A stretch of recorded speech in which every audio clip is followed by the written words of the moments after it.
Dear students, welcome to the today's geography session. If you remember, in the last session we have completed up till the topic that is on page number 26, major local winds in the world. Right? We have seen the different types of local winds, their nature, their characteristics, and areas of influence. Right? So now we will continue further with the topic seasonal winds, that is monsoon, on page number 26 of your textbook. Seasonal winds, that is also called as monsoon.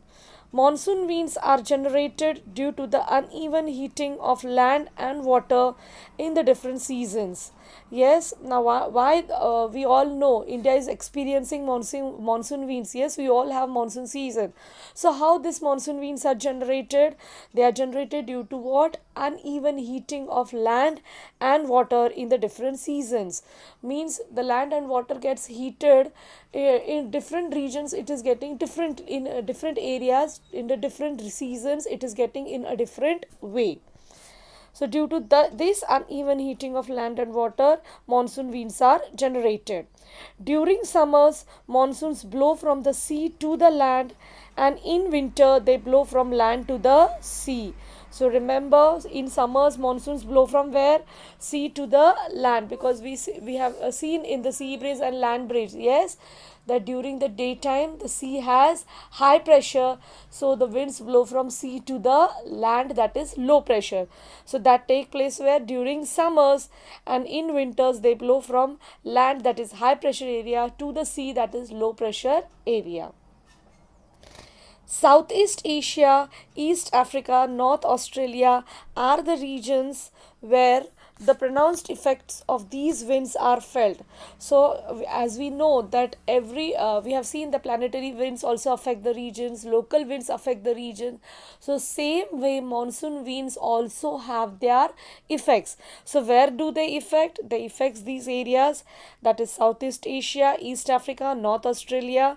These are the regions where these winds are felt. See figure 5.6. Can you see the figure 5.6?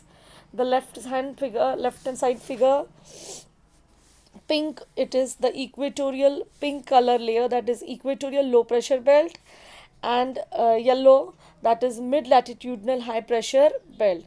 So you can see from high pressure belt, that is from downside, you can see the arrows pointing towards the equator.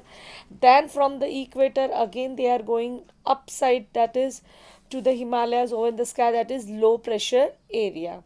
And you can also see the areas Asia, Africa, there these winds are affecting these areas. Okay, then see, again I'm reading now.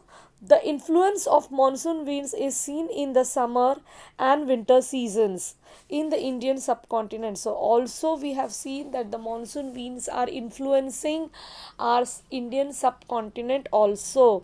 That's why we experience monsoon season. Yes, so the monsoon winds is seen in the summer and winter seasons in the Indian subcontinent too.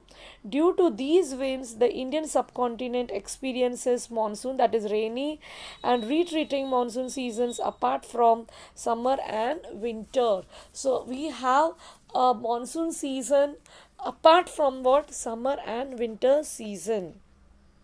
So see towards this now. From it is going from high pressure to low pressure. You can see the arrow now downwards, that is retreating, means going back. Yes, first it went from down to up in the left hand side figure, and see here now it is retreating, that is again it is flowing back, the winds are going back. So now it is from upside high pressure northeast retreating monsoon, you can see towards the Indian Ocean, and also from downside from Australia you can see southeast winds are blowing towards the equator. So this was about the seasonal winds. Let us move on page number 27. Monsoon winds are in fact sea and land breezes blowing on large scale. So this is very important point to remember, that what are monsoon winds? They are nothing but what? They are sea and land breezes blowing on large scale. Okay, we have studied already sea and land breezes. Yes, so whenever these breezes are blowing on a large scale, then we say that there exist monsoon winds. Monsoon winds are generated over there. Most of the precipitation in the Indian subcontinent is the effect of monsoon winds. Yes, in the Indian subcontinent, whatever is there happening, whatever the effects are there, they are due to the monsoon winds. After crossing the equator, they blow from the southwest towards the Indian subcontinent during the period from June to September. So once they cross the equator, yes, from when they go blow from the southwest towards the Indian subcontinent, once they cross the equator, that is what is the period when they cross, that is during the period from June to September, and they are called the southwest monsoons. Why? Because they blow from southwest, that's why they are called as southwest monsoons, and they are full of moisture. Moisture means what? Gilapan, ollava. So please remember the period and what they are called as. The winds which are blowing, they are crossing the equator, that is from the southwest towards the Indian continent. Such winds they blow during the period from June to September are called as southwest monsoons, and they are full of moisture. Okay, then from September to December, because of the low pressure area developing near the equator, winds blow from the Indian subcontinent towards the equator. Now what happens? The low pressure area is developed near the equator, so the winds will blow from where? From the Indian subcontinent towards the equator. Yes, and that period is when? From September to December. And since they are blowing from the northeast, that's why they are called as northeast monsoon winds. Okay, and how are these winds? What is the nature of these winds? They are dry winds. Okay, so southwest winds, monsoons, they are moisture, full of moisture, while northeast monsoon winds, they are dry winds. Let us move on to the next topic, that is cyclones. Let us see how cyclones affect, how they are created. Okay. Cyclonic conditions are created when a low pressure area is surrounded by high pressure areas. So up till now we have seen the blowing of wind from high pressure area to low pressure area in a sequence, right? Just from the high pressure area, we had been seeing the arrow also, that how the winds are blowing from high pressure to low pressure. But here the areas are, the low pressure area is fully surrounded by the high pressure area, okay, in a full circular motion. Yes, you can see in the figure 5.7 also how, see, in between it is written low pressure area, that circle, and then it's surrounded by what? High pressure area. All the area, low pressure area, is fully surrounded by high pressure areas, not one, by high pressure areas. So again we will have a reading. Cyclonic conditions are created when a low pressure area is surrounded by high pressure areas. In these conditions, winds start blowing towards the low pressure area from the surrounding high pressure areas. Yes, have you got it? So winds are blowing from where?